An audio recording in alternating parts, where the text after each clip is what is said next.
Viviendo Lejos Podcast. Choques culturales, experiencias, puntos de vista. Hola, ¿cómo están? Espero estén muy bien. Sean ustedes bienvenidos al primer episodio de Viviendo Lejos Podcast con video. Como ya pueden ver, después de 600 años, después de hacer una temporada que duró casi un siglo en terminar, ya estamos abriendo con este episodio. Y el día de hoy tengo una invitada muy especial. Ella, bueno, para empezar, es profesional. O sea, es una persona que sí sabe de lo que habla. Para que no digan que luego decimos cosas sin bases, o sea, de hecho vamos a tener muchos invitados profesionales a lo largo de esta temporada, así que bueno, quédense al pendiente. Y pues bueno, el día de hoy nuestra invitada es Sara Ortega, ella es de Colombia y ella es antropóloga y está estudiando su doctorado en Viena. Sara, ¿cómo estás? Hola, Liz, muy bien, muchas gracias. Gracias por la invitación. Muy contenta de estar aquí. Ay, que muchas gracias por aceptarlo de verdad, porque ¿desde cuándo ya quería tener una antropóloga en el podcast? Porque hablamos mucho sobre cómo se vive en el extranjero, pero también me gustaría hacerlo desde un punto de vista de la antropología. Que bueno, Sara, ¿qué es la antropología para las personas que no sepan? Bueno, la antropología puede haber como muchas formas de definirlas, pero yo pienso que una muy sencilla es como una disciplina que entiende la diversidad cultural, que entiende que hay diferentes formas de ver el mundo, de habitar el mundo, y esto implica diferentes religiones, diferentes materialidades, diferentes formas de política, de organización social, y bueno, la antropología permite como entender que no es solo un camino posible el de la sociedad y que no hay solo una forma de ser sociedad, sino que hay muchas formas. Wow, ok. Ya ven, una definición profesional. Y es que esto ahorita que lo mencionas, hemos hablado mucho sobre cómo, bueno, la mayoría que somos hispanohablantes que escuchamos este podcast, venimos de culturas totalmente diferentes a las culturas europeas o a las culturas, por ejemplo, no sé, de América del Norte, o incluso tenemos escuchas que nos escuchan desde Tailandia y lugares así que de hecho me han comentado que esas culturas son un poquito parecidas a las nuestras, un poquito, pero, por ejemplo, yo siento que hay una diferencia abismal entre la cultura europea, desde mi punto de vista, a la cultura, no sé, latinoamericana, por ejemplo, ¿no? Entonces, me agrada que tengamos como que este punto de vista porque es algo muy, muy difícil para algunas personas, yo incluida, en adaptarse a este tipo de costumbres que se ven, ¿no? Y también para las personas que reciben a los migrantes, porque algunos no están tan contentos al respecto, pero es como que todo un proceso muy, ¿cómo se dirá? Como que muy interesante de vivirlo también, ¿no? Porque Sí. depende de la persona. Pero, tú como antropóloga, tú que estás viviendo en el extranjero también, ¿qué es lo que has visto? ¿Qué es lo que has evaluado? O sea, conforme lo que has estudiado. O sea, ¿cómo ves a las personas que aceptan a los extranjeros aquí? O sea, o en Europa, o ¿cómo funciona? Hay algo que veo que me parece muy, muy interesante, es que siento que aún en la academia, cuando saben que vienes de Latinoamérica, de algún modo a veces sienten, algunas personas dicen como que es el tercer mundo o es el mundo subdesarrollado, o de algún modo existe todavía, pues sí, existe esta idea de que Europa es más desarrollada o es más civilizada que otros lugares como Latinoamérica.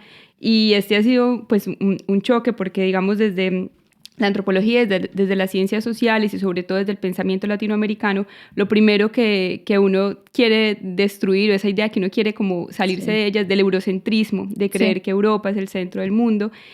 Y uno cuando está acá, uno se da cuenta, de verdad, siento que muchas personas siguen creyendo, o sea, Europa sigue creyendo que es de algún modo el centro del mundo y digamos que no habría un problema en creer que es el centro del mundo si no sometieras a otras culturas a que sean como tú eres, o que juzgues o pongas en una escala de jerarquía y de inferioridad a otras culturas o grupos porque no son como tú. Entonces, sí siento que existe esta idea como que a veces un poco una idea paternalista, como, sí, la latinoamericana, la latina, pero ¿y en tu país? No sé, tienen carros en tu país, tienen, como que creen que no tenemos tecnología, creen que somos no desarrollados, que es un pensamiento. Sí siento que esta idea. Sí. No sé si la has sentido Sí, también. Sí, o sea, hemos hablado también acerca de esto y también de cómo es siempre el estereotipo, ¿no? Estaba viendo el otro día una publicidad de Air France de 1950 y algo así, ya tiene tiempo, cuando los aviones no eran tan seguros. Y en esa imagen, literal, se las vamos a poner aquí, ves a un señor que trae un sombrero y hay un cactus atrás y un desierto y ahí dice, vuela a México. Y es como de... Ok, o sea, sí sabemos que hay estos ¿cómo se dicen? Como estereotipos, exacto. Pero hay gente que todavía los cree aquí. Claro. O sea, he hablado con muchas personas y ya saben, ¿no? Más en nuestros países. Lo primero que escuchamos es crimen organizado, sustancias ilícitas y demás. Y es como de, ok, sí, pero ¿qué más sabes? Y ya cuando les preguntas, no, pues Cancún, en el caso de México y Colombia, no sé, café tal vez. Sí, no sé qué te han dicho. La música, algunos músicos. No, de hecho es increíble que hay mucha gente que conoce a Shakira, pero cuando les digo, ella es colombiana, son como, es colombiana, ella no es española. Y yo, no, es colombiana. Creo que sí, existe mucho esta idea y esta idea exótica del extranjero y sobre todo de la mujer también, la mujer latinoamericana. También muchas personas me han dicho así como de, oye, ¿sabes bailar? Y amigos, a mí me enseñó a bailar salsa un canadiense. O sea, ya estoy fallando a mis raíces. Pero, o sea, son como que estos estereotipos que tal vez, ok, no sé, como por ejemplo, si tú me dices Francia, pues lo primero que pienso yo, Torre Eiffel y un croissant y un señor con bigote y esas cosas, ¿no? Pero ya, o sea, ya estuve ahí.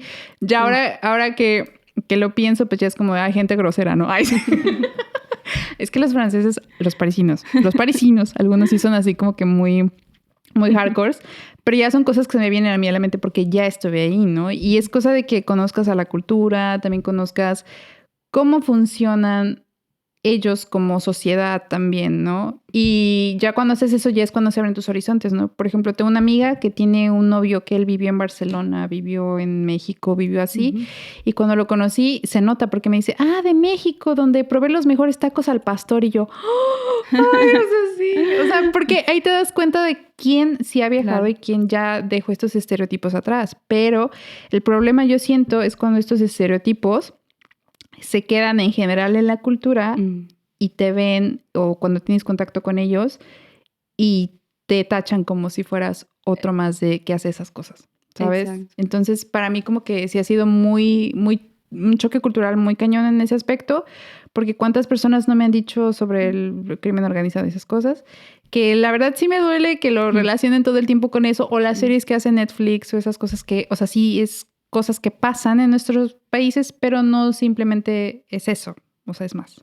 Sí, no, sí. Total, no, también los comentarios más frecuentes que yo escucho cuando digo soy de Colombia es narcos, Pablo Escobar. Sí. Y es como, sí, porque a veces, pues uno dice, es una ignorancia en realidad, claro. Es una total ignorancia de lo que otros lugares son y de lo que tú dices, de las otras cosas positivas o de las luchas, de las resistencias que hay en esto, pues en Latinoamérica, por ejemplo, que es súper fuerte y sobre todo de la diversidad. Sí. Que hay algo que me parece que es muy valioso de Latinoamérica y muchos pensadores latinoamericanos lo han resaltado y es la diversidad que tiene América. Y en la diversidad casi que esa es la base de la vida, o sea, no habría vida, literalmente, biológicamente vida, si no existiera la diversidad. Sí. Cuando hay algo es lo mismo o hay una homogeneización, es casi que la muerte, es un suicidio, no sé, no es lo ideal siempre es la diversidad. Y siento que América, y digamos en la formación, en mi proceso de formación como antropóloga, lo vemos mucho, esa mirada crítica, como de algún modo desde, si Europa ha construido cómo ver el mundo desde como creyéndose ella al centro, o sea, el eurocentrismo, y calificando a las otras culturas a partir de su propia, desde su propia vara, o sea, midiendo y calificando y designando otras culturas a partir de lo que ella misma ha hecho, que eso lo hacen en general, digamos que todos los grupos culturales, pero el problema es la escala, digamos, de políticas que se llevan, que se impusieron, o de formas de pensar, o de la religión que se impuso en esta expansión europea, pues en lo que se haya mal llamado descubrimiento de América. Bueno, el punto es que estos estereotipos, si se siguen como reforzando, lo único que hacemos es como perder de vista y no estar realmente abiertos al diálogo con otras culturas y no valorar la diversidad de culturas que hay, sino simplemente evaluar y juzgar con eso. Entonces, Europa, el proceso de formación, digamos, como antropóloga, lo que veíamos mucho es, de algún modo estamos en la periferia y hay muchos pensamientos, pues pensadores que hablan de la periferia, el pensamiento desde el centro y desde la periferia, y de algún modo mirar desde la periferia es mucho más enriquecedor que mirar desde el centro en ocasiones, porque en el centro a veces puede que tengas solamente como una sola forma, una sola perspectiva, mientras que cuando estás en la periferia tienes que conocer el centro, porque nosotros tenemos que ver en nuestra escuela, en el colegio, en la educación, el pensamiento, la historia europea, o sea, de algún modo tenemos que conocer el centro, el pensamiento europeo, pero de algún modo estamos expuestos a todo el pensamiento indígena, campesino, de resistencias sociales que hay en nuestros territorios y de toda la periferia. Entonces es una mirada, digamos, más enriquecida, yo pienso, cuando estás en la periferia y puedes tener como estar afuera de lo que está pasando y de algún modo tener una visión un poco más redondeada de lo que pasa, mientras que cuando estás solo en el centro y te sigues creyendo el centro es una visión un poco más... Yo siento que mucho racismo viene de esa parte también, sí. Porque, por ejemplo, aquí hay muchos refugiados, hay muchas personas que vienen de distintas culturas. Sin embargo, algunas personas que vienen de otras culturas, digamos, no sé, por ejemplo, que vienen de Medio Oriente. Son culturas muy diferentes a las nuestras incluso, o sea, hay muchas culturas. Y cuando llegan acá, algunos tienen muchos problemas para adaptarse. Cuando personas de esta cultura vienen a la cultura, ¿qué sería? ¿Occidental? Sí, digamos occidental. Sí, occidental, europea. Hay varios choques al respecto porque es algo totalmente diferente y cuando estas personas no se logran adaptar a la cultura es cuando el racismo ya empieza a existir. O sea, ya es como que, no sé si te enteraste, ¿no? De unas cosas que pasaron hace unos días.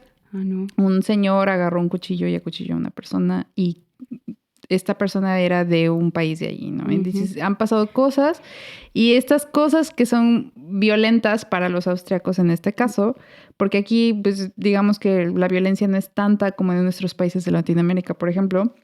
Cuando algo así pasa, que para nosotros sería, ay, pues la cuchillaron, eso pasa todos los días, ¿no? Pero acá sí es como raro porque eso no pasa. Entonces la gente se escandaliza y hemos visto en las noticias, ustedes pueden buscarlo, estas personas, la mayoría son de nacionalidades que vienen de estas culturas. Entonces, es como de, ok, ¿qué está pasando, no? O sea, ¿por qué pasan estas cosas? O tal vez el foco es en ellos por lo mismo de que como son tan diferentes, es como de, mira, aquí le vamos a sacar como que provecho a esto porque sí he visto que este tipo de racismo se ha incrementado durante los años y los años y los años. Entonces, es un tema también muy, muy escabroso también, pero si no lo ¿cómo se dice? Si no lo aplicas bien, pero también en mi caso, este tipo de cosas me ha afectado porque a mí me han dicho que yo me veo de allá, ¿no? Y esas cosas, entonces la gente ha sido racista conmigo por eso, pero ya cuando alguien me llega a preguntar o algo, les digo, soy de México, ya como que les cambia la cara, pero es como de, asumen siempre que las personas de cabello oscuro, ojos negros y cosas así, piel oscura, siempre vienen de un lugar que es menos que ellos, pues. Exacto. Y es como de, guay, o sea, pero es eso, ¿no? Volvemos al el eurocentrismo, ajá, o por ejemplo, todo lo que hicieron los británicos, que allá también me han llegado historias de personas latinas viviendo en United Kingdom y han sufrido racismo también por lo mismo. Por ejemplo, los mexicanos, que ustedes nada más pues son inmigrantes ilegales y cosas así. O sea, ya sí son como que saben de eso y los tratan tal cual. Y es como de, no, bro. Y además que pones un tema y es como que pues en este momento en muchos países europeos pues están poniendo en discusión leyes de migración y todos esos programas de las problemáticas tan grandes que hay de migración, de gente que sale de África, no sé, que quiere, de América Latina, y que buscan en Europa unas mejores condiciones de vida, porque tristemente en nuestros lugares de origen, o en los lugares de origen de otras personas, no hay unas buenas condiciones de vida como las hay en Europa, y arriesgan todo, sus vidas. Hay una película que vi hace poco que se llama Las Nadadoras, creo que se llama, que también la recomiendo para entender estos problemas de migraciones y cómo esta idea de Europa creer que ese otro es inferior y que no vale la pena, y cómo también de algún modo se queja o es un problema este tema migratorio, pero en algún momento ellos también lo hicieron, o sea, en algún momento también esta Europa occidental cristiana se expandió por todo el mundo y se apropió de África, de América, y entonces de algún modo digamos que no habría por qué haber problema en el movimiento de la gente, o sea, de las personas a otros lugares, y más si están buscando mejores condiciones de vida. Ahora entiendo que eso implica retos muy grandes de políticos, por supuesto, no estoy diciendo que sea fácil, pero es un poco hacer una mirada crítica de por qué tenemos estas acciones, este racismo, y cómo está sustentado, en qué mitos políticos están sustentados, por ejemplo. Y es que también, por ejemplo, cuando ellos, por ejemplo, una persona blanca, europea, la caucásica, van a nuestros países, es como de, el loato blanco, ay no, y lo tratan súper bien y esas cosas, ¿no? Pero son cosas que ellos mismos inculcaron en nuestras culturas, como de, no, a ver, yo te vengo a conquistar, y tú me vas a tratar como tal porque soy superior a ti, ¿no? Y si ustedes van a los museos europeos, van a ver muchas cosas robadas. Claro. Devuélvanlas, ¿no es cierto? Y hay muchos procesos, últimamente hay muchos procesos de repatriación de objetos arqueológicos, que en México, que en Colombia, incluso también hay procesos de, incluso, pues sí, como de denuncia, y como devuélvanos esos objetos que eran parte de las comunidades que vivían acá. Y que además no tiene sentido que estén en un museo quietas, muertas, porque muchos de estos objetos están vivos, o sea, son objetos muertos desde nuestra cultura occidental o desde la cultura occidental, pero no lo son para las comunidades indígenas, porque tienen vida esos objetos. De hecho, el otro día fui al Weltmuseum, que es como que el museo del mundo aquí, y había piezas de la pirámide de Cholula, que bueno, yo soy de Puebla, y había piezas ahí que habían descubierto hace como 4 años. Y yo así de, bueno, si las descubrieron hace 4 años, ¿qué hacen aquí? O sea, como que es esa pregunta, ¿cómo llegaron aquí? ¿Qué tal si esas cosas de verdad son significativas para la cultura de allá? O sea, alguien explíqueme eso. ¿Cómo llegaron ahí? Pero es verdad, o sea, lo que dices es que, ok, si por alguna razón terminaron aquí, pero no tienen el mismo significado, o sea, ellos no le dan el mismo significado. Ese es el problema, ¿no? Y también la pregunta es, ¿qué significado le daría a la gente local? Porque también muchas veces, un problema, lo que dijiste, cuando llega un extranjero, muchas veces en Colombia también pasa, y como lo dices en México, tenemos como una adoración al extranjero, una idolatría. Hablábamos también del malinchismo, ese síndrome del malinchismo, y de adorar lo extranjero y de creer que es mejor lo extranjero que lo propio, que lo autóctono, y muchas veces, claro, en nuestros países no hay esa valoración por esos objetos o esas piezas, entonces como otras personas sí lo valoran, entonces, pero es una pregunta bien compleja. Ahora que mencionaste el malinchismo, eso también como que ha creado que haya contenido, por ejemplo, en TikTok, ¿no? O sea, nos vamos a TikTok y sale la típica chica que dice, ¿cómo me conseguí a mi novio europeo, no? Y ahí es como de, ok, si tú quieres un novio europeo, amiga, amigo, está bien.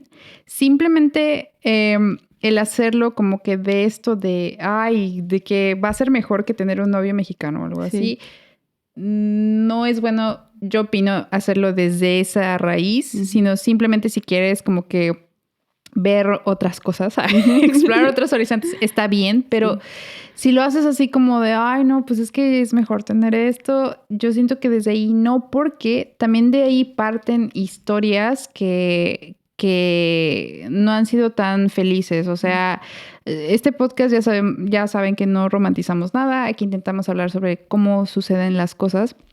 Algunas veces, que claro, hay casos de éxitos de personas que tienen a sus parejas y demás, y está bien, pero hay otros casos en los que no. O sea, como se toman estos estereotipos, el eurocentrismo toma esto, y piensan, la mujer latina. han tocado casos de personas que han enviado, que han escrito y han dicho, no, pues es que mi esposo solamente quería alguien que limpiara y le cocinara y tuviera hijos. Y ya, porque las latinas, para eso estamos hechos, ¿no? O sea, como que tenemos más calor. De servicio. Ajá. Entonces, cuando ellos van y los tratan así como de, ay, sí, ¿qué más te doy? Como que dicen, ok. Entonces ya eso como que reforzó su idea toda loca. Y, por ejemplo, hubo un caso de una chica que mandó que, o sea, se vino aquí con su esposo en ese entonces. Todo era miel de hojuelas y demás. Llegaron y el tipo cambió totalmente. O sea, la encerraba, literal, no la dejaba salir de su casa, la encerraba. Y mientras él se iba a trabajar, porque si la dejaba salir, significaba que ella iba a ir a ser coqueta con otras personas y o sea... Ya así ha habido varios casos. De hecho, esta semana vamos a compartir en los Bytes todos los casos que nos han llegado sobre este tipo de violencia. Entonces, para que también, amigas, amigos, o sea, tomen en cuenta que el que sea europeo no significa que sea mejor, o que sea de Australia, donde sea. No significa que sea mejor, simplemente todos son personas. Y también lo que estabas mencionando de la cultura, que, ok, sí, aquí se vive como que mejor si lo comparamos en general estadísticamente. Sí. Sin embargo, no significa que cada país sea perfecto, o sea, que vas a llegar y todo va a ser increíble. No, o sea, hay fallos en el sistema, como en cualquier sistema, ¿no? Por ejemplo, aquí el sistema de salud, no crean que es así como que, ay, súper superior. Claro, tienen muchas cosas, pero por ejemplo, yo tengo ahorita una cita en un mes. ¿Por qué? Porque no hay espacio. Entonces, son cosas que romantiza, yo siento, la gente al 100%. O sea, como que crean contenido de esto y ¡pum! No, todo va a ser súper bueno. Europa es mejor, superior. No, amigos, ya cuando vives aquí en una realidad, cuando ya empiezas a ver cómo funciona el sistema, empiezas a utilizar todo, ya es cuando dices, qué equivocada estaba. Porque yo, o sea, yo lo admito, cuando era más joven, como de unos 17 años o algo así, yo decía, ay, me quiero ir a vivir a Europa, ¿no? Y esas cosas, porque ahí es mejor, ¿no? Y desde ahí como que empezó, pero ya conforme fui creciendo y también fui teniendo como que... Conocí personas también de estas culturas, dije, ok, no hay que ensalzarlos tanto, ¿no? Sí, y que puede que funcione ciertas cosas del sistema político, del sistema que funcionen, pero muchas veces con eso no nos basta y a veces queremos tener amigos o personas que se rían como uno de las cosas que uno se ríe, o ese cariño, pues eso que es el estereotipo del calor humano, del calor del latino, de esa idea de estar sonriendo, de mirar las cosas positivas, de que acá no, o sea, es muy diferente la cultura acá en ese sentido, y sí siento que es una cultura un poco más fría, digamos. ¿Por qué pasa este tipo? O sea, ¿por qué crees que la cultura aquí es más fría? ¿Cuáles son como que los factores que pueden intervenir a que una cultura sea menos cálida? Sí. Yo creo que pues en esas explicaciones lo social nunca hay como solo una causa, ¿cierto? Como un solo factor, sino que siempre es una conjugación de múltiples factores. Y está la historia, pero también está la posición geográfica. Por un tiempo, y eso fue algo que, por ejemplo, los europeos aplicaron mucho cuando fueron a tomarse a América, y es que creían mucho en un determinismo geográfico. Pues y puede que todavía ya se crean gente que siga como esta corriente de pensamiento, y es pensar que porque estás en un lugar caliente la gente es cálida, y porque estás en un lugar frío la gente es fría. Y no es, se llamaría determinismo geográfico si piensas que esa es la única razón por la que la gente es así. Puede que sea un motivo, porque el clima lo vemos, o sea, acá cuando es invierno la gente es seria, uno mismo se vuelve más serio, más triste, más melancólico, mientras que cuando va llegando el verano, es como una expansión, mientras la primavera también comienza el estado de ánimo a cambiar. Entonces creo que sí tiene sentido la ubicación geográfica, dónde estás, si estás rodeado de montañas, si estás en un lugar cálido, en las regiones tropicales, por ejemplo, que Colombia es tropical y no tenemos 4 estaciones como las tienen acá, pero tenemos como si acaso 2 estaciones, que es sequía y lluvia y sequía. Entonces, de algún modo eso hace que siempre tengas el mismo clima, o sea, siempre el sol se pone a la misma hora, sale a la misma hora, tienes una temperatura media.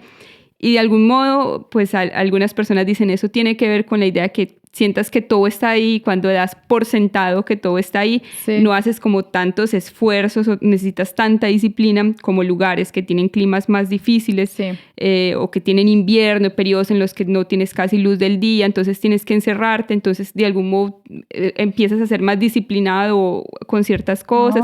Entonces creo que pues sí juega un papel importante el tema de las estaciones y el clima y eso cómo afecta el estado de ánimo de las personas, pero también la historia, o sea, el hecho de que hayan tenido pues en el siglo XX 2 grandes guerras que creo que dejaron impregnada una huella de melancolía muy fuerte y también como de olvido también en muchas generaciones que parece que hoy olvidaran toda la cantidad de gente que murió, que asesinaron, y por prejuicios culturales, muchos, pues lo que pasó con los judíos, con las comunidades rom.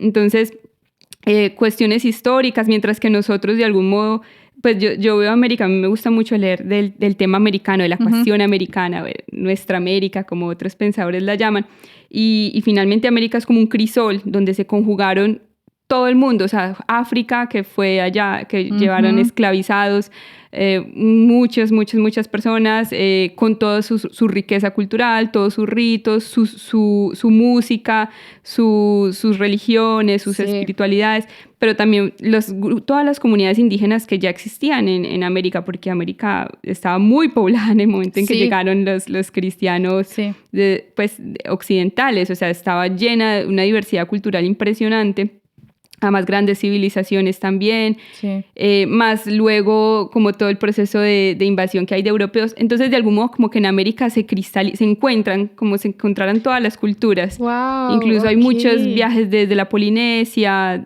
para que recibieron como ese mundo asiático también en América. Entonces, siento que también como que de algún modo tenemos toda esa mezcla. Y algo interesante de Austria es que Austria no tuvo colonias ultramar, pues digamos, no se expandió como por ejemplo si lo hizo Francia o lo hizo Reino Unido o España. Entonces yo creo que eso también influye de algún modo en la mentalidad de los austriacos y que estuvieran por tanto tiempo los Habsburgo. Es verdad. También, y hay también algunos autores que hablan de cómo en Austria la concepción política también es muy como vertical todavía, o sea, la gente todavía, digamos que las decisiones son tomadas de arriba hacia abajo y tiene que ver con esa tradición política de la monarquía de los Habsburgo, mientras que, no sé, en Colombia o Latinoamérica, pues nosotros, o sea, es una cosa muy extraña porque por muchos años, 15.000, no sé, más de 10.000 años, muchos grupos habitaban el territorio con unas cosmogonías diferentes y después algo muy abrupto llegó y dijo, no, todos vamos a creer en un Dios y vamos a hablar una lengua. Pues lo estoy caricaturizando un poco y simplificando, pero fue más o menos lo que pasó. Y vamos a hablar una sola lengua y vamos a tener este sistema político y es una ruptura completa, o sea, es un desmembramiento. Sí, horrible. Y aparte de las masacres horribles que pasaron. O sea, o por ejemplo, a mí lo que más me irrita ver por ejemplo, de mi cultura es que siempre ves la pirámide y arriba la iglesia católica. Claro, Es como de...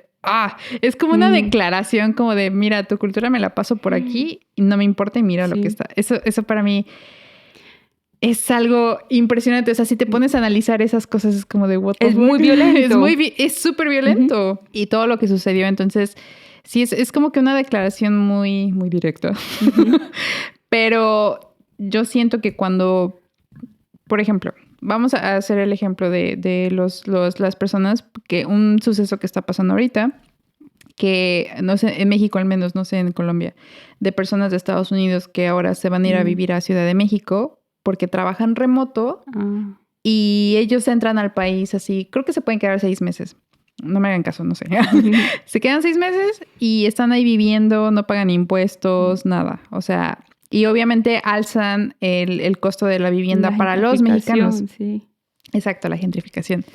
Y esto está pasando, ellos también son migrantes, o sea, porque ellos también se autodenominan expats cuando va, pero no, también son migrantes. Nómadas digitales. O no, ajá, pero es como no, también son migrantes, porque las personas dicen, no, cuando eres así de piel oscura y así vienes de un país tercermundista, el migrante. Pero cuando es blanco y viene de un país primermundista, ay, es el expat. O sea, no. Sí. Bueno, estos migrantes también llegan a México y se instalan ahí y hacen la gentrificación, pero ellos no lo ven mal. Porque es como de, ay, no, o sea, estoy ayudando a tu economía, que en cierto modo es verdad, pero no es lo mismo, por ejemplo, que tú y yo nos mudamos aquí a Europa. O sea, es una historia totalmente diferente. Sí. O sea, yo no vengo a gentrificar nada. O sea, ese es como que el problema, ¿no? Al contrario, yo busco contribuir a la sociedad de una forma trabajando además. Y estas personas no lo hacen. Algunos, no todos, porque extranjeros sí llegan y pagan impuestos y viven tal cual, pero este tipo de personas no lo hacen. Y eso yo siento que también vuelve a esta raíz del colonialismo, pero moderno. Entonces, para mí es como que algo muy what. Total, es que lo que se habla mucho es que igual seguimos con una mentalidad colonial. Exacto. Y por eso como que la apuesta, y hay muchas propuestas desde Latinoamérica, que eso es lo bello también, como solamente cuando sufres estas cosas es que hay unos procesos de resiliencia súper fuertes y unas luchas muy fuertes, y América Latina me parece que es un ejemplo hermoso de todas las luchas que hay. Sí. Y justamente es como lo que llaman como un proceso de decolonialidad. O sea, es de algún modo es zafarnos de esa idea de que no somos buenos y que somos inferiores y que lo mejor es externo, y no revisar como la riqueza que se tiene en el propio territorio y construir y hablar en los propios términos que digamos que o sea, como valorar lo local, lo propio. Y en Colombia también está pasando mucho esto, y turismo sexual también, y turismo de drogas, y de algún modo uno sabe que la solución no puede ser, bueno, cerramos fronteras y no llegan más extranjeros, porque no es como, como la solución, pero sí es un reto, y creo que es un reto que se está viviendo, lo estamos viendo en Latinoamérica, como también lo está viviendo Europa, y es el reto, y tal vez desde hace muchos años lo estamos intentando vivir, y es cómo convivimos entre la diversidad cultural. Exacto. Cómo convivimos entre el que tiene otra religión, entre el que tiene otras tradiciones, y ahí creo que nunca la violencia es la solución, algún modo, o sea, siempre es como tratar de hacer un diálogo entre las diferencias, aunque también es fácil decirlo, yo sé, pero aplicarlo es... Yo siento que, o sea, como migrante, o sea, si ustedes que nos están escuchando son migrantes también, yo siento que siempre es el estar abierto a otros puntos de vista, siempre y cuando no dañen a alguien, así directamente. Porque eso es lo que yo pienso, ¿no? O sea, yo aquí he estado en contacto con muchas culturas y es como de... O sea, sí, he conocido más culturas aquí que en México porque pues casi no... van gente estadounidense o así, o europeos, pero aquí sí he conocido gente así de Turquía, de Medio Oriente, de muchos lugares, Tailandia, China, Japón, y es increíble conocer todo este tipo de personas, pero a veces obviamente hay incluso entre nosotros latinoamericanos hay como que barreras o cosas, y es algo que a mí me agrada porque así sabes qué onda, ¿no? Pero yo siento que es eso, ¿no? O sea, siempre estar abierto, pero no tanto que se te caigan los sesos, por decirlo así. Sí. Claro. Creo que siempre estar como curiosos y respetuosos también, obviamente. También. Respetar que... Sí, también, porque hay gente, o sea, en mi escuela que han llegado y literal lo primero que me menciona es el crimen organizado. Es como, bro, ¿cómo te llamas? O sea, por empezar. Entonces, yo siento que el respeto es algo súper importante, pero bueno, si hablamos eso de política y eso como que es otro tema más extenso, pero yo siento que siempre y cuando respetes todas las culturas, la que te está acobijando. Bueno, en Austria no lo sé. Pero yo siento que esta cultura, y ya lo habíamos mencionado en el último episodio con Steph, no me ha acobijado por lo mismo de que son muy nacionalistas y tienen este problema, ¿no? De que tienen... Yo lo veo desde mi punto de vista que tienen problemas con la migración excesiva. Sí, también. Entonces yo siento que no me he sentido como que bienvenida. Sin embargo, me he sentido como de otra extranjera. Así tal cual. No sé si hay una palabra para eso, Estoy acá y me he intentado adecuar a sus formas de pensar y demás. Sin embargo, no me siento bienvenida, desde mi punto de vista. No sé si a otras personas les ha ido diferente. Cuéntenos. Escríbanos al correo. Pero no sé tú hasta ahora cómo te has sentido. Sí, aquí. También, pues hay algo muy, muy importante que pues yo no sé alemán. Entonces ese es el primer, obviamente no me voy a poder sentir bienvenida porque no me comunico en la lengua de ellos. Claro. Y bueno, también sé que es un poco extraño, o sea, sí, también entiendo que es como, digamos, de un error de mi parte no hablar ese idioma, pero conozco otras personas que aún hablando alemán, incluso siendo de Europa, pero que son, por ejemplo, con el cabello oscuro e incluso hablando alemán y me dicen, de todas maneras, siento que no soy bienvenido, o sea, que me segregan de algún modo porque no soy en origen como... Sí, caucásico. Sí, o ¿cómo se llama? Pues germano, pues como no tiene esta ascendencia. Pero yo me siento, digamos, en la comunidad en la que yo me muevo, que es la comunidad universitaria, y en el departamento hablamos inglés, y el idioma oficial es el inglés.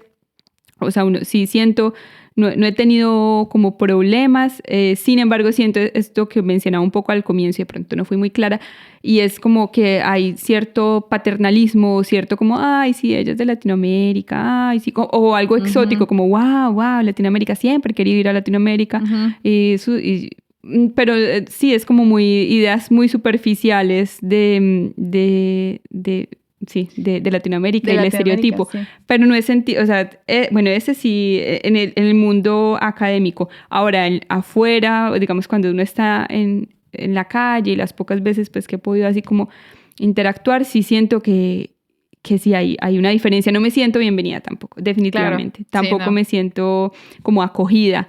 Sé que el idioma obviamente es una barrera muy grande, pero es muy distinto. O sea, lo que digo, si una persona extranjera, por ejemplo, llega a Colombia, a Medellín, que es mi ciudad, o sea, el idioma es lo menos importante. Esa persona se siente amada, o sea, el extranjero que llega va a ser bienvenido así no hable el idioma.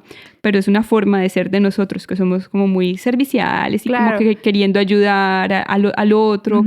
Acá es una sociedad un poco más individualizada, por supuesto.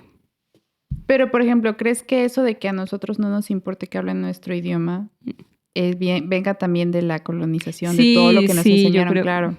Yo creo que tiene mucho, tiene mucho que ver porque es esta idea de este eurocentrismo, que no nos hemos despojado de él y no nos hemos despojado de él tanto que igual sigue siendo América Latina la cantera para muchos recursos naturales que se extraen para fabricar baterías de los aparatos que utilizamos, etcétera, todas las luchas del territorio que hay en este momento en América Latina, porque sigue siendo un lugar para extraer recursos y esto es una idea totalmente colonial, o sea, eso es una colonialidad epistemológica. Y así algunas personas crecen y llegan con estas ideas todavía. Ahora, por ejemplo, estaba viendo en un TikTok, me parece, de una chica que igual se peleó con una persona extranjera en un Starbucks porque le estaba gritando. Esta señora, o lo que sea, le estaba gritando a la chica de Starbucks, ¿por qué no tienes mi orden bien? Debes de hablar inglés. Y es como de, bro, ok, ya sabemos que con el inglés puedes hablar con muchas personas, pero no necesariamente tienes que hablar inglés. Ellos tienen que hablar inglés. Aquí, por ejemplo, lo he dicho muchas veces, a mí me han dicho, du musst Deutsch lernen, que es así como tienes que aprender alemán. Si no, no. Entonces, amigos, miren, las personas que nos escuchan en Latinoamérica, yo siento que esto del eurocentrismo como que hay que analícense. Porque todos lo tenemos, o sea, más si somos latinos. Analicen eso y si ven a una persona extranjera que está haciendo cosas que no debe, díganles. Porque de verdad es algo... Aquí no se toca en la lengua. Aquí, si tú haces algo que a ellos no les parece, te gritan y te hacen cosas. El último episodio para que escuchen mis traumas. Ay, sí. Pero... O sea, pero también viene de esta parte, ¿no? Sí. De esta que es inferior a mí, pues le voy a decir sus cosas. Y de hecho lo aplicamos dentro de nuestras mismas sociedades como un colonialismo interno. Y no sé si pasa en México, yo creo que sí, pero en Colombia pasa que entonces digamos, están los mestizos, digamos, yo no tengo un grupo indígena, yo no hago parte de una comunidad indígena, pero obviamente soy parte de un proceso de mestizaje Claro. y de violaciones a muchas mujeres indígenas que ocurrieron. Pero el caso es que muchos colombianos incluso creen que los indígenas son inferiores o que las comunidades afro. Y hay un colonialismo interno y un racismo dentro del mismo territorio que a mí me parece que es increíble. Y es una intolerancia. Sí. Y si uno puede despojarse, el llamado que haces es muy, muy bello, porque sí, es despojarse de esos prejuicios que tenemos de complejos de inferioridad, pero también complejos de creerse superiores. Hay que, creo que sí, despojarse de eso. Sí, de verdad, amigos, piensen qué es lo que hacen todos los días, que les hace ser, ¿cómo se dice? Eurocentristas. Eurocentristas. Sí. Incluso también muchas veces que uno pensaría, no, yo no soy racista, pero yo pienso que ni siquiera hacerse la pregunta, ¿soy racista? O sea, no hacerse la pregunta puede ser también como racismo. Y lo decías acá muchas veces, por ser latinoamericana, yo siento que sí les va mejor que por ejemplo, musulmanes. Siento que hay mucho racismo contra otros grupos. Digo, ok, Latinoamérica es como, ay, sí, pobrecitos, exóticos, etc. Pero contra el mundo árabe, por ejemplo, que además es un mundo tan rico en historia, tan rico, pero siento que hay mucho racismo frente a eso. Claro. ¿Por qué crees que pase esto? ¿Por qué crees que haya más racismo contra de ellos? Porque es más fuerte. En definitiva es más fuerte. O sea, te das cuenta. Sí, es mucho más fuerte. Sí. O sea, lo que tú dices, cuando yo digo soy de México, los ánimos se bajan, se calman. Y yo creo que es de algún modo Europa cuando se empezó a construir como Europa. Además, Europa es chiquitico en el mapa. O sea, si uno mira Europa es nada a comparación de América, a comparación de África, en comparación de Asia. Sí. Europa es nada. O sea, es un punto, un pegotico ahí. Austria es del tamaño de Sinaloa. Austria es nada. Sí. Pero Europa, digamos, como en un proceso histórico y varios pensadores, yo recomiendo, por ejemplo, leer a Enrique Dussel, también otro pensador que es Santiago Castro Gómez, escuchar a Silvia Rivera Cusicanqui, un grupo que se desarrolló en Latinoamérica que se llamaba Pensamiento, Modernidad, Colonialidad, con Arturo Escobar, Walter Miñolo, Aníbal Quijano, bueno, muchos pensadores que se han pensado esta cuestión de América y del eurocentrismo y cómo superar este eurocentrismo y crear nuestro propio pensamiento, nuestra propia filosofía americana, y hablan de cómo, de algún modo, Asia, como que el Oriente, Europa lo construyó como su opuesto, ¿cierto? Porque además están, pues, como todas estas invasiones otomanas, era como, digamos, el enemigo, ¿cierto? Lo opuesto. Mientras que América, que de algún modo estaría como al oeste, es más la extensión. Entonces, digamos que nosotros no fuimos construidos como un enemigo de Europa, sino como una extensión, como otro bracito más, porque además fuimos colonizados por todos sus sistemas. Mientras que Oriente sí es como el enemigo, ¿sí? Es como en serio el enemigo. Y no sé, creo que tiene mucho sentido para mí esta explicación.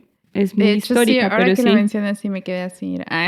No, de hecho sí tiene sentido porque sí, o sea, o por ejemplo si dices rusos, ¿no? Sí, por ejemplo. Hasta incluso en la cultura de las Américas, o sea, si los rusos siempre son los malos, ¿no? Porque además nos crearon la idea de que los rusos y el socialismo, el comunismo son malos y el capitalismo está bien, y nos crearon como esta guerra fría, esta idea de que hay unos buenos y unos malos y que por lo general está asociado a ese mundo asiático.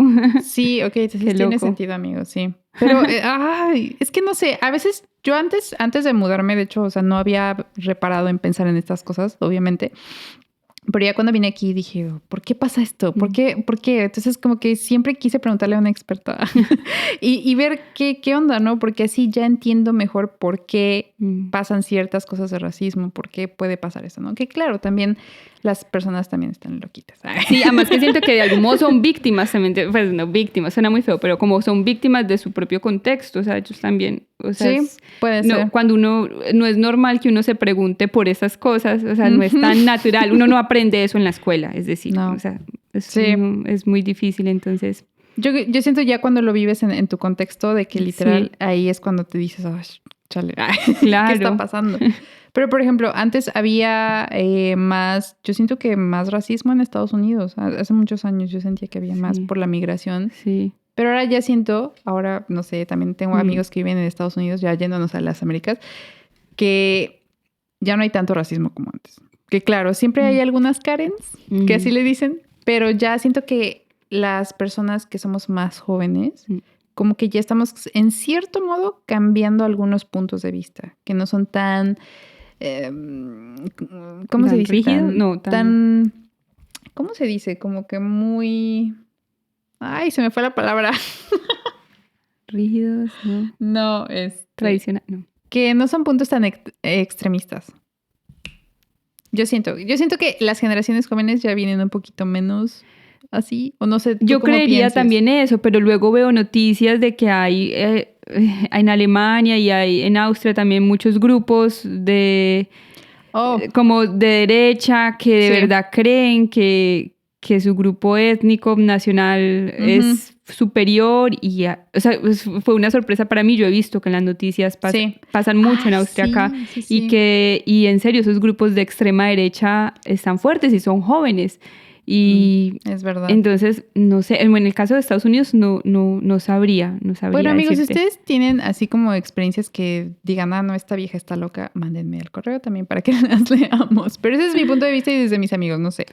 Pero sí, es verdad. De hecho, estaba leyendo en las noticias, no sé si esto fue verdad o no, de colombianos que querían pertenecer a este tipo de movimiento y se fueron a una de estas, ¿cómo se dicen? Protestas de este tipo de movimiento y no podemos decir la palabra, perdón, pero se fueron ahí y y ellos los vieron así como de, no, tú no te ves caucásico y los golpearon y todo. Y le dijeron, no, pero amigos, también pensamos lo mismo. Y yo decía, ¿qué te pasa? Y los golpearon y luego pidieron asilo a Colombia y que les pagaran sus vuelos de vuelta. Eso es algo que vi que dije, what the fuck? Pues yo creería que puede ser muy, muy real. Pero what? O sea, esto también yo siento que es... Qué loco. Que hay gente que tiene ideas que ni siquiera... Yo no sé si me atrevería a decir que son ideas que no pertenecen a la cultura. Sí, puede ser. Pues porque son contextos súper diferentes. Sí, ¿no? Es cierto. Y puedes simpatizar con otras ideas. Pero sí, pero... Es extraño. Pues y me haces pensar también en un caso en la Universidad de Antioquia, donde trabajé pues antes de venir acá. Y también me comentaban que a veces es un poco problemático, digamos, si hay un grupo, hay alguien que dice, yo soy afro, pero entonces tú lo ves y tú dices, pero tú no pareces afro. Porque las comunidades negras y las comunidades afro y los indígenas también tienen como unos cupos asegurados, o sea, para ingresar a la universidad. Entonces, de algún modo, si tú eres parte de esta población, puede ser un poco más fácil ingresar a la universidad, que es muy difícil porque se presenta mucha gente, es la universidad pública y no muchas personas entran. Entonces, hay esos cupos asegurados especiales. Y me decían, es en serio, pero a veces pasa que llega alguien y dice, yo soy indígena, pero tú lo ves y dices, pero tú no pareces indígena. Pero dice, pero yo sé, pues soy, porque no sé, tiene un número de justificaciones. Y es un tema interesante cómo el estereotipo, cómo los rasgos físicos hacen que creamos que alguien es o no es de determinado grupo étnico o de lo que llamamos raza y como a veces eso engaña también, digamos, las apariencias y no sabemos, puede que haya una historia detrás que no tenemos ni idea. Es complicado, es un tema muy complejo. Sí, de hecho. O es como también cuando los europeos blancos ven a alguien súper rubio de Latinoamérica y es como que se les reinicia el sistema. Sí, es como de que, es cierto. ¿Cómo es eso posible? Y es muy loco también que me pasó, por ejemplo, en España, en Madrid, que entré a un curso y de una me dijeron como, si apenas entraste notamos que eras latinoamericana. Y yo, pero no sé, sí, parezco de una latinoamericana. Entonces me decían, sí, ahí mismo supimos que no eras española. Y yo, pero yo creo, yo en mi mente yo pensaba, puedo ser una española más, pero no, y me decían como, no sé, se nota, hay algo, y yo, eres más morena, y yo, sí, no, ok, bueno. Sí, o sea, es muy gracioso cómo funcionan esos. Sí, es como que muy, muy interesante. Sí, es que, amigos, cuando migras a países así súper diferentes, empiezas a notar este tipo de cosas que dices, what? O sea, que nunca habías pensado en tu vida, y ya te mudas y es como, es algo muy... Sí. Un fenómeno muy interesante, la verdad. No sé si haya nombre para eso, pero bueno. Y, por ejemplo, ya para casi cerrar.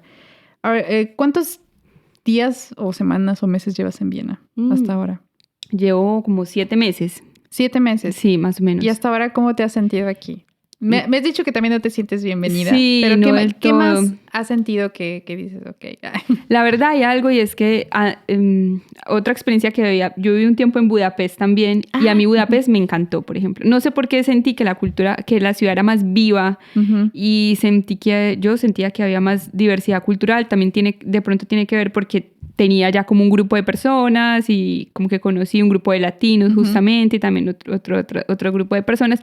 Y acá yo siento que la ciudad es muy limpia y muy homogénea de algún modo. No homogénea, o sea, sí he visto como ciertas diversidades culturales, sobre todo he visto muchos musulmanes, que es fuerte la comunidad musulmana, pero yo siento que la ciudad trata de ser muy blanca, es muy blanca, digamos, entre comillas, y muy limpia y como muy callada y como muy calmada. Y esto a veces me aburre un poco. Sí. Entonces, como que, no sé, por ejemplo, si uno va a París o Barcelona o no sé, o Madrid, que encuentras como algo de caos o como algo de una mezcla del encuentro de diferentes formas de diferentes culturas y diferentes... Sí. Y acá siento que no, y todo funciona muy bien y es perfecto, que está muy bien, no me estoy quejando de que funcione bien. Sí. Muy bien, muy bien, pero siento, eso hace que me siento un poco desconectada, o sea, como que no siento que esté conectada con una realidad acá y entonces, entonces como que me siento en mi mundo, mi círculo internacional con quienes hablo inglés, pero no tengo como raíces o una tierrita donde echar raíces, como algo que añore o como un arraigo, que obviamente no creo que lo vaya a encontrar en Europa. Creo que esa tierrita y ese arraigo está definitivamente en los Andes, de donde... Sí. Pero bueno, pero también entiendo, también valoro mucho que la tranquilidad acá, algo que me gusta mucho en general de algunas ciudades europeas que conozco, de Viena, es la seguridad de poder caminar como mujer, sobre todo. Claro. A cualquier hora de la noche y que yo me sienta tranquila. O sea, esa tranquilidad siento que no tiene precio. De verdad que no tiene precio. No tiene precio. Sí, es algo que sí... Yo creo que las chicas de aquí lo dan por sentado, ¿no? Exacto, sí, lo dan por sentado. Sí, porque yo lo he hablado y ellas como que... O el hecho de poder sacar el celular en cualquier calle, pues yo no hago eso. Sí, de hecho le he así contado a varios austriacos de, oigan, es que de verdad... porque yo cuando era más chica, yo no salía de fiesta por lo mismo de que pues no puedes llegar jamás a tu casa. Y pues mi novio me decía así como de, no, yo me iba de fiesta desde los 16 y regresaba a mi casa hasta las 4 de la mañana, súper ebrio y así, o las chicas, ¿no? Que se iban y no, regresaba y todo, nunca les pasaba nada. Y yo decía, qué chistoso, porque yo no pude hacer eso porque pues era eso o dejar de vivir. O sea, entonces, cuando les dices eso es como de... ¿Qué? O sea, es un contraste tan extraño y tan extremo también que dices, what? O sea, como que ellos no entienden esa parte. Solo se impresionan, pero no la entienden, obvio, porque la tienen que vivir. Pero es algo que dices, wow, o sea, das por sentada muchas cosas que piensas que pues están ahí ya, ¿no? Pero lo que dices es súper cierto, sí. Cuando uno da por sentado esas cosas que ya dice, Y me pasó lo mismo, o sea, cuando volví a México ahorita, que fue reciente, fue como que, o sea, otra vez como que se me cambió todo. Y ya lo hablamos en el episodio, amigos, chicos. En el último episodio fue el choque cultural al revés. Pero sí es como que estas cosas que no pensaba vivir, la verdad, jamás. O sea, uno piensa que emigrar es fácil y se lo hemos dicho, pero no. Es de verdad, es un proceso muy cañón del cual salen este tipo de temas y más cosas todavía. Entonces, Sí, una de las cosas que hace poco como que también me he dado cuenta es de que me hace falta ser yo en español, o sea, de ser, porque siento que listo, que hablo en inglés, pero no siento que me hace falta ser lo que soy en el idioma castellano, con otra gente. Y sí, no es fácil, no es un proceso fácil, la verdad. ¿Pero crees que eso sea posible? Porque yo he notado, por ejemplo, que tengo diferentes personalidades. Si hablo en español soy yo. Si hablo en inglés soy como que más así, más... Y si hablo en alemán soy como que más muerta por dentro. Pero sí, de hecho hay un estudio, ¿no? Que dice que cuantas más lenguas hables, tu personalidad es diferente en cada idioma, algo así. Sí, puede que sí, porque de algún modo, claro, la lengua... también, y depende también de cuándo lo hayas aprendido, porque cada lengua tiene una forma de pensar y una forma, por ejemplo, el húngaro, una forma, o sea, cada lengua implica una forma de ver el mundo y de pensar distinto. A mí me gusta, por ejemplo, el húngaro, que obviamente pues, es una lengua muy extraña, pero que no tiene, por ejemplo, división entre femenino y masculino, mientras que en el español sí hay. Y hay lenguas que son así, y creo que eso tiene no sé, a mí me parece como hasta una idea bonita de pensar que el mundo no está dividido entre femenino y masculino, bueno, pero sí, la lengua tiene mucho que ver con cómo pensamos y cómo vemos el mundo, entonces puede que sí tenga sentido. Pero sí, a veces me hace mucha falta hablar en español. Hace falta, de verdad que sí, amigos, o sea, ya saben, si ustedes extrañan hablar en su idioma, vayan a los grupos de Facebook, busquen personas latinoamericanas y pues ya para que se vayan a echar unos tamalitos. Ay, sí. Ay, ¿tienen tamales en Colombia, sí, verdad? Sí, pero no sé, y hay diferentes. El de mi región es como, bueno, la masita, no sé si sea lo mismo tamal en México, que es una masa como de maíz molido, con agüita y luego por dentro se le pone papa, carne, zanahoria y ya, y se envuelve y en hoja de plátano, que es lo más importante. No sé si lo hacen así en México. La masita se envuelve en una hoja de plátano y ahí en ese se hierve y eso le da un sabor muy rico. Wow. Son también así en México tenemos de dos. Ese de hoja de plátano, pero le llamamos tamal veracruzano, tamal jarocho. Jarocho es veracruzano. Y tenemos uno que es tamal, pero se hace con la misma hoja del maíz seco. Ese es el tamal clásico. Pero ¿y es salado? Es salado o dulce, dependiendo. Y pica. Todo le ponemos chile. Eso he escuchado. Pero en Colombia no, ¿verdad? No están, no somos. A mí me encanta el picante, pero no somos tan. No. Pero sí. ¿Y algo más que te gustaría agregar antes de irnos? Porque ya se está pasando el tiempo, amigos. No, ha sido muy, muy genial hablar con vos. A mí también me ha gustado y pues muchas gracias por darnos estos puntos de vista desde una persona que ha estudiado esto, o sea, cómo funciona, porque yo tenía muchas preguntas, o sea, de verdad me había puesto a pensar en estas cosas y dije, pero ¿por qué? O sea, tiene que venir de algo, ¿no? Y ahora ya nos has dado respuestas a esto, que claro, o sea, también eres bienvenida cuando gustes y podemos hablar sobre este tema también. Y también personas que nos estén escuchando pueden enviarnos sus dudas, comentarios y demás a viviendolejospodcast@gmail.com. Ya saben que nosotros los leemos y si es con el tema de la semana, leemos su experiencia en los Bytes. Y pues bueno, muchísimas gracias. Gracias a vos. De verdad que me dio mucho gusto que aceptaste la invitación porque dije, ay, ojalá y sí. Y pues mira, y a mí me dio mucho gusto. Sí, fue en un momento perfecto, en serio. Sí. Porque fue justo en el momento en que estaba como, no estoy hablando español. Me hace falta. Y mira, ya. Gracias, de verdad. Ya se hizo. No, pues Sara, muchas gracias de verdad. Y pues chicos, chicas, espero les haya gustado el episodio. Ya saben, pueden darnos 5 estrellitas en Spotify, así pueden ayudarnos porque hacer un podcast no es fácil. Si vieran toda la cantidad de equipo que tenemos ahorita, está bien loco. Pero amigos, de verdad, muchas gracias y pues gracias por inaugurar la temporada número 2. Sí, que sigan escuchando. Que sigamos escuchando. Sí, pues chicos, muchas gracias, cuídense y pues gracias otra vez. Y pues nada, nos vemos la siguiente semana. Chao.